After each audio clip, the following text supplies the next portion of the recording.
All right, welcome out. As you can see here, we're going to be looking at Thomas Paine. He was an interesting individual, um, a Brit who wasn't known for much of anything before common sense. And where this came from, some people have no clue. Uh, Not a highly educated individual, not a successful individual. He was losing work, job after job. His marriage fell apart. The reason why he came over here in the first place was just to get work. But obviously, he had boiling within him the underpinnings or beginnings of understanding, you know, what America was all about and the freedoms, inherent freedoms therein. And, the rights of the individual, which he emphasizes in his common sense, which was very popular. About a quarter of the population read it. Imagine a national bestseller today.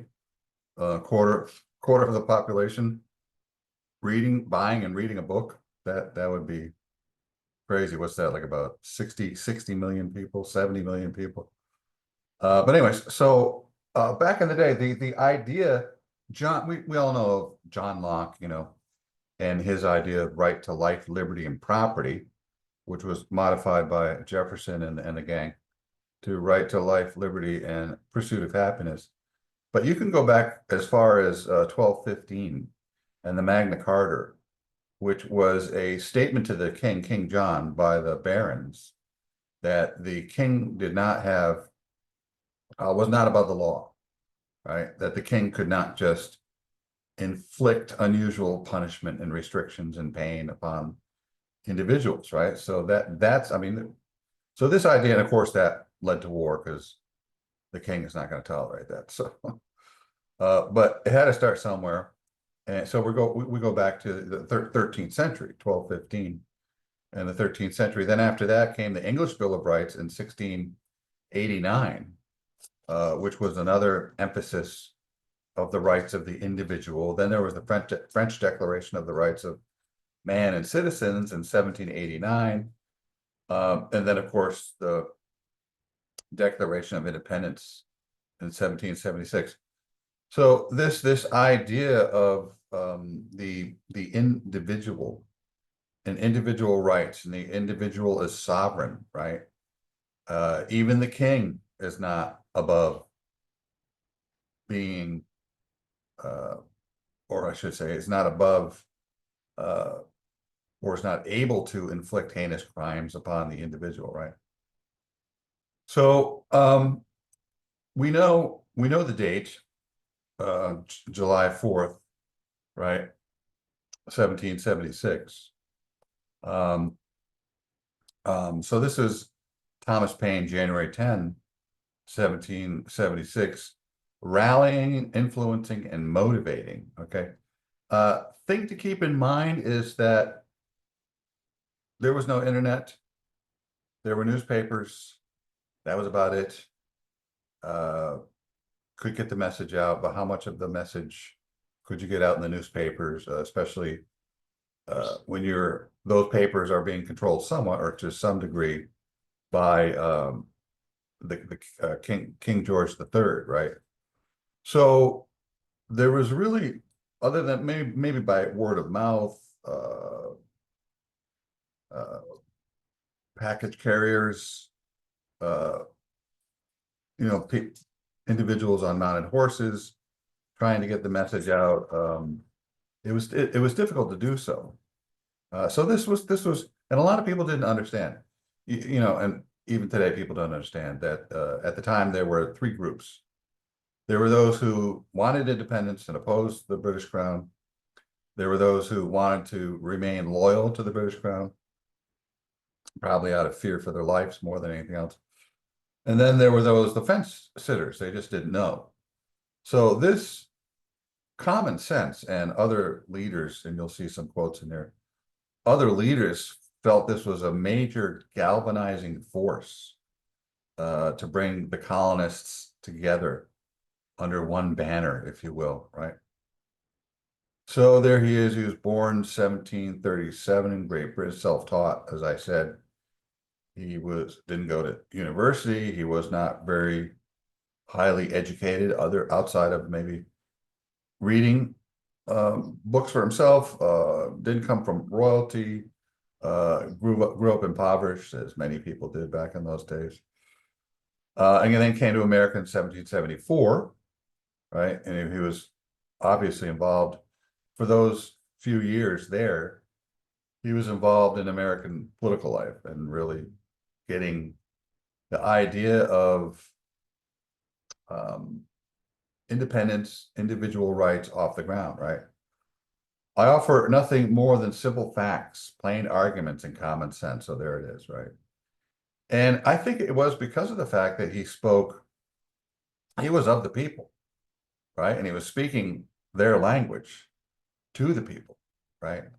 So I think that was one of the major factors in him getting his message across, okay? He wasn't coming from, ivory towers, any universities or royalty. He was just a downtrodden, maybe his background actually helped him, right?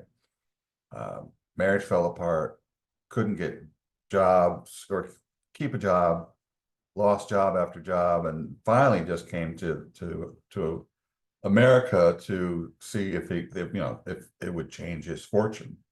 And I would say it did considerably, right? So he he argues strongly for complete American independence, not just freedom from British taxation. And if you remember the phrase, taxation without representation, that was a major issue at the time, just being overly taxed. So he was saying, well, let's not just get the Brits out of our hair as regards taxation, but let's get rid of them altogether, right? What was common sense? It says a Revolutionary War pamphlet. I know the Declaration of Independence mentions in the document that it is not a declaration of war, but this obviously didn't shy away from that, right? And it was a pamphlet. It was not a lengthy book, 48 pages, right? Published anonymously January 10th, 1776. There it is, sold 500 copies. I think the population first year in 25 editions. And back then, I think the population was around 2 million or just over 2 million. So you're talking a quarter, right? A quarter of the entire population. It sold 500 copies, but more people actually heard it than maybe read it. Someone would bring a copy of Common Sense to a public arena, maybe a church or a public meeting place, and read it for those people who didn't buy or couldn't afford to buy it, whatever, right? So more than 500,000 people were exposed to its ideas, right? And it says precursor to the Declaration of Independence, right? Which was written 6 months later. And of course, many of those who the founding fathers refer to and praise common sense. As a matter of fact, here it is, George Washington. Common sense is working a powerful change in the minds of men. So the fact that someone who suffered considerably economically, familial wise, and systemically throughout his life, he just had nothing going on. Grew up poor, not aligned with a wealthy, royalty, didn't even go to university, self-taught, right? So he was really, really a voice of the people, and people generally, want just common sense. We don't need highfalutin, complex ideas with a whole bunch of highfalutin, complex language, right? Just give it to us straight. Give it to us straight. How did common sense succeed in inspiring so much revolutionary feeling? So that's the key question, right? Used forceful everyday language, as I was saying, influencing workers to attack the idea that the British king should rule the American colonies, right? So this is kind of Magna Carta stuff, French Revolution stuff, American Revolution stuff. Enough is enough. Time for the great democratic experiment to begin. And I've talked about this before, where people say, it's not a democracy, it's a constitutional republic. Well, it is a democracy. A democracy, and some will say that's mob rule, it's ruled by the mob. A democracy is of the people, by the people, for the people, and that's what the United States is. It's a democracy. The laws are constitutional based, right? It is the law, or the layout of the laws that control the democracy, I guess we could say that, right, is a constitutional republic, right? And a republic is the federal and the states, the power resides in the states, right? Based on constitutional law, or the 7 articles therein, right? American independence would be a victory for humans everywhere. Now, this is something that was that many were aware of, and Thomas Paine was aware of this. There's a quote in here, I think, in which that is implied or stated directly. And that's why so many people were interested in what was going on in America after the American Revolution and America gained its independence, because the rest of the world was living under despotic rulers, right? Kings and queens, and you didn't have much say or much of a voice, right? But again, as time passed, more and more were seeking their independence, right? More and more countries. Words convinced many Americans that the cause of independence was a just one. I don't know if that's a bigger point, but played a central role in rallying the public opinion, convinced many who were unsure. There it is, right? So there were those who didn't know. Those were probably a good portion of those people were the fence sitters, right? Not sure of the purpose of war, or I don't think we should go to war. And Thomas Paine said, seriously, neither do I, but we don't have any choice, If we ever want to nip this in the bud, if we ever want ultimate independence, ultimate freedom, ultimate liberty, then we have no choice. Right? No choice in the matter. Pain, here it is. The sun never shined on a greater cause of worth. 'Tis not the concern of a day, a year, or an age. Prosperity will be affected even to the end of time, right? So they knew it was a big thing, right? Gaining independence, where the individual was sovereign, rights to life, liberty, and happiness of the individual, that even if we did have a ruler, someone, I don't want to say a ruler, even if we did have someone at the helm, at the executive, right, a president, that president was still beholden to the people. And that president had limited powers because of the Constitution, because of Congress, the 3 branches of government: Congress, the judicial, and the executive, right? So it was not a limiting of power, but checks and balances, checking your power, right? A lot of people freak out when a certain president gets into office. Oh no, he's just going to do this, that, and this. He's going to stop. I've heard this before, stop gay marriages, send Black people back to Africa in chains, and all these crazy, crazy notions, right? Nobody has that much power. If a law is to be passed, if something is to be done, then Congress has to vote on it, right? You got 435 representatives, they have to vote on it. Majority, right, has to vote on that. And then it goes to the Senate. You got another 100 individuals or representatives who have to vote on a law or something that the president wants to do. Then it goes to the White House, and even if the president vetoes it, it can be sent back through Congress for a second look at, right? A second go through. And if it passes, it passes. The president doesn't have a second veto, right? And then it's up to, once laws are passed, it's up to the judiciary to make interpretations of the law, not the president, right? So, get this notion out of your head, that certain presidents or, those who win the presidency can become dictators. How are you going to do it? It's almost virtually impossible, with all the checks and balances and the nuances and the uh, intertwining of the three branches of government with the states. Even though you got the federal there in Washington, right? You still have the states in power, and the states can override the federal.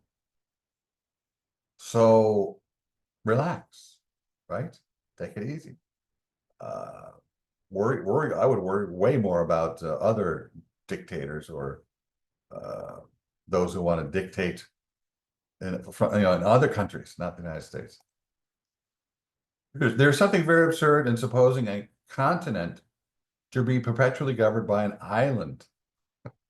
I never heard that before, actually, until I read through this, right? And that was true. It was a small continent at the time, the 13 colonies. But nevertheless, it was, an island, small.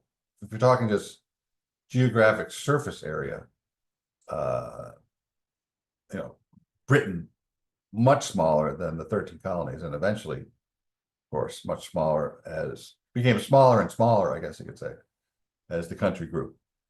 We may as well assert that because a child has thrived upon milk, that it is never to have meat, right? So a country's going to grow. There's nothing you can do.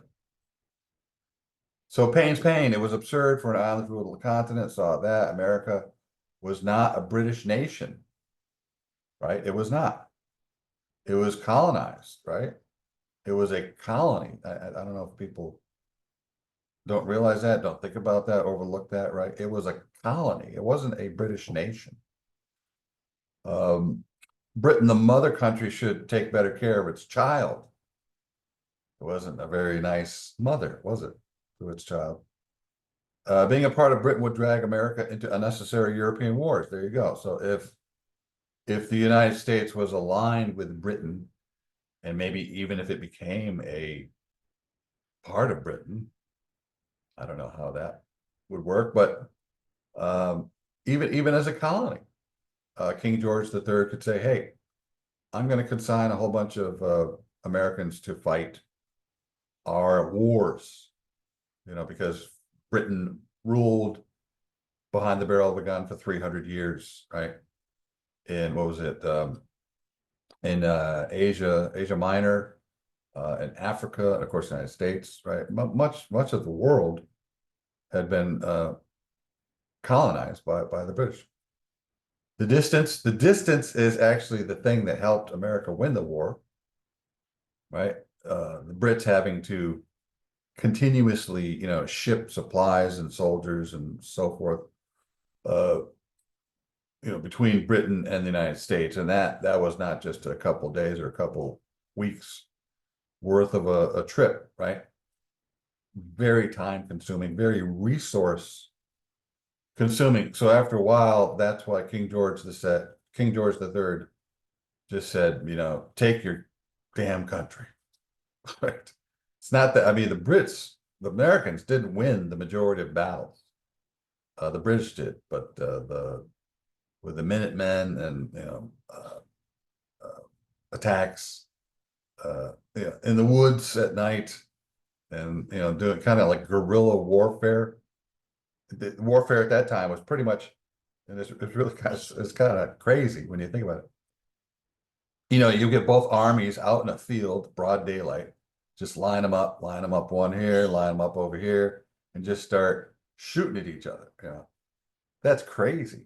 People fall down the front, fill in, fall down. And then the Americans couldn't afford that, or they really couldn't. They didn't have the disciplined soldiers to do that, so they became kind of guerrilla warfare was their choice, confrontational choice, right?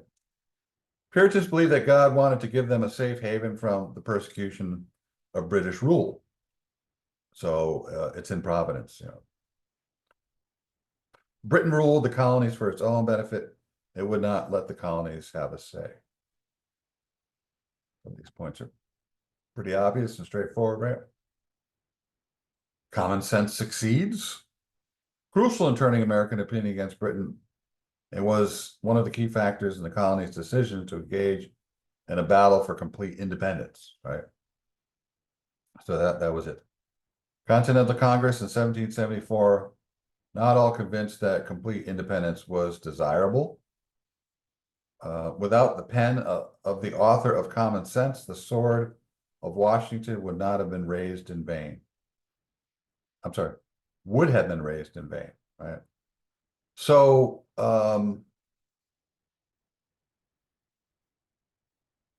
so there were many, you know, Thomas Paine and probably many founding fathers also knew that gaining independence meant war, right? We, you know, declaration, we declare our independence, but that basically is saying, I know you don't want us to be independent, King George III, so that's going to end up in battle. It's going to end up in a war, right? And Continental Congress, even at that time, was not sure if complete independence was desirable. And of course, most people are thinking about, you know, going to war. Nobody wants to go to war. You're fighting, keep in mind, you're fighting your own people. If there was a Revolutionary War, you would be fighting your old friends from Britain, townfolk, maybe cousins, family members, people you know, right? That was another deterrent against war. But ultimately, there was not a choice, right? And enough people were convinced of that through common sense, Thomas Paine's Common Sense, to see the necessity for war, right? And complete independence. Of the origin and design of government in general, with concise remarks on the English Constitution. Introduces idea that there is a difference between government and society. This is chapter 1. Society in every state is a blessing, but government, even in its best state, is but a necessary evil, and its worst state an intolerable one. So I think this is something that many modern Americans don't really understand or see. I think that's why some don't see the Second Amendment or the right to bear arms as necessary. And you know, and they also say, well, what are we going to do? You know, even if we want to, even if our government, you know, commits heinous crimes against our freedoms, what are we going to do? Pick up our little pea shooters and go fight some tanks and jets and, you know, for national military groups, right? That just, for some people, it doesn't make any sense, right? Of course, that has changed over time. Back in the day, and you know, during the American Revolution, it was guns against guns. The army didn't have, you know, a lot of high technology weaponry. They didn't have battleships and fighter planes and tanks and trucks and whatever. So it was a little different back then. But now the Second Amendment is more about protecting oneself and protecting one's home more than anything else. Yeah, so, and also because of the fact that these people were coming from despotic reigns or kings who were just, you know, completely controlling every aspect of their life. If you watch that movie with Mel Gibson plays the Scotsman William Wallace, Braveheart, came out in the 90s or something. It's been around a while. And you see that there's, I think in one of the opening scenes, one of the king's men comes into a camp or a town, and a couple had just been married, and the guy says, the soldier or whoever it is, says that the king will be here later to bed down your wife. And it's like, what, the king can't get his own women, that's not the point. The point was that those things were done to just keep the people under absolute control, right? Fear and intimidation, just total negating of individual rights. Screw the individual. I'm just going to do whatever I want, however I want, whenever I want, and I'll show these people, why I'm the king, and how much power I have, and what they can and cannot do. I am in control, right? So that was one of the reasons why many, like Payne here says, but a necessary evil in its worst state, an intolerable one. So for the Americans, if you look at, or the American colonists, if you look at that Declaration of Independence, it's basically 30 some odd grievances, intolerable grievances that went on month after month, year after year, right? Standing armies, governors appointed by the king, having to meet in far and distant, uncomfortable places, and so forth and so on, all this stuff, blah, blah, blah. And they just got fed up, It's like, a parent with their child after a while, that's it, that's enough of that. Or maybe the divorcee, that's enough, I've had enough of your injustices, right? I'm leaving. Chapter 2 of Monarchy and Hereditary Succession.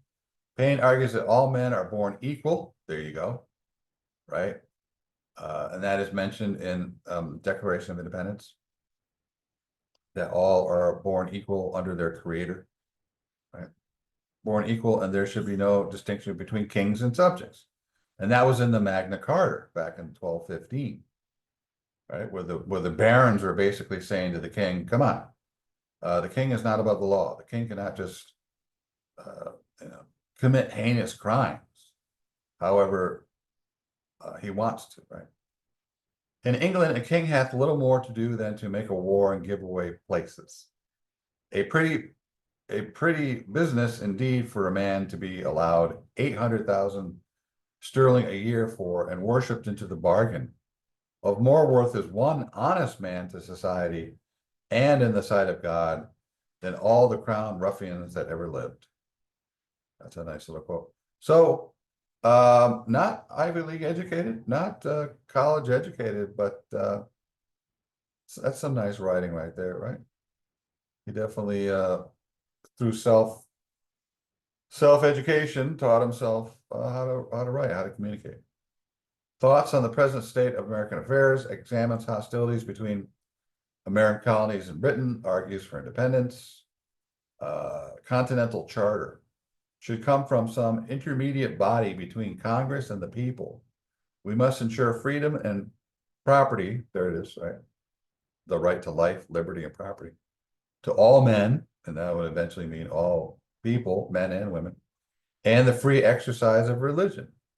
So that's kind of looking at some of the basic First Amendment rights, right? Bill of Rights inherent in that statement. Just a couple more and we're done. Chapter 4 on the present ability of America with some miscellaneous reflections. Payne's optimistic view of America's military potential. It is not in numbers, but in unity that our great strength lies. Yet our present numbers are sufficient to repel the force of all the world. And that is something that members of the judiciary have stated, or something similar to that, is the fact that the Constitution is just words in a document. But really, what brings those words to life is the belief in the hearts of the people that those words are correct and should be enforced, right? There are many constitutions or charters around the world that are written in various countries, but oftentimes they're weak laws. There are strong laws and weak laws. Even in the United States, there are strong laws and weak laws, even in the Constitution. Those things that are adhered to and those things that are not adhered to or difficult to adhere to, and so forth.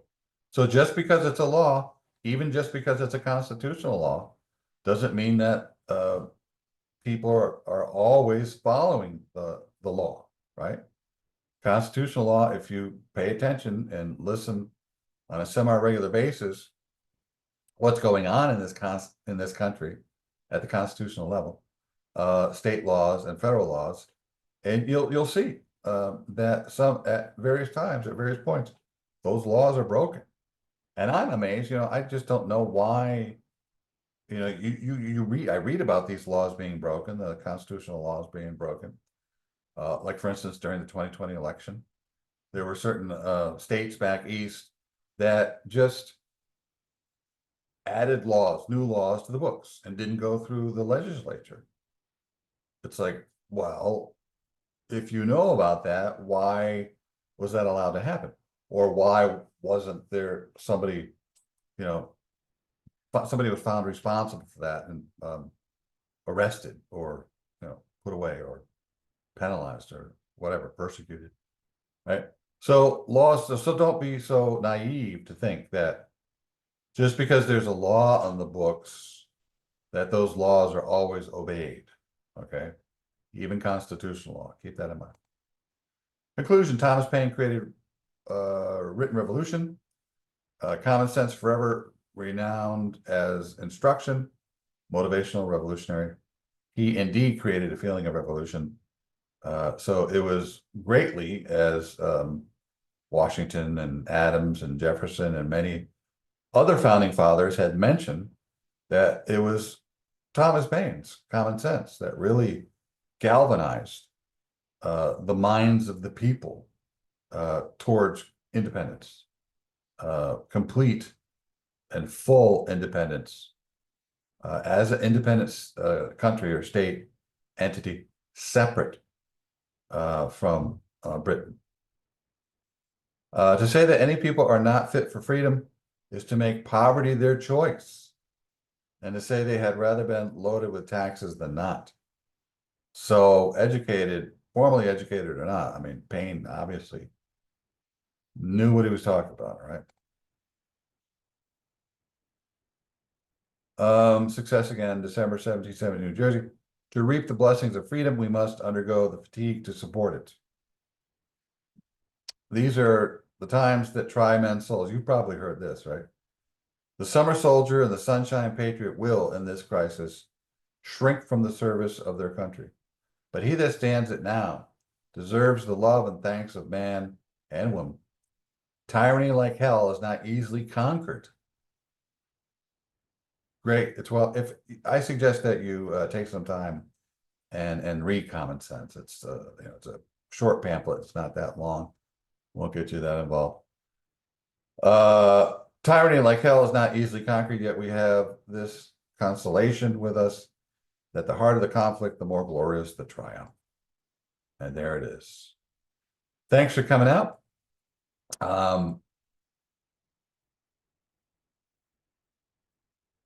We'll see you soon. Until next time, take care.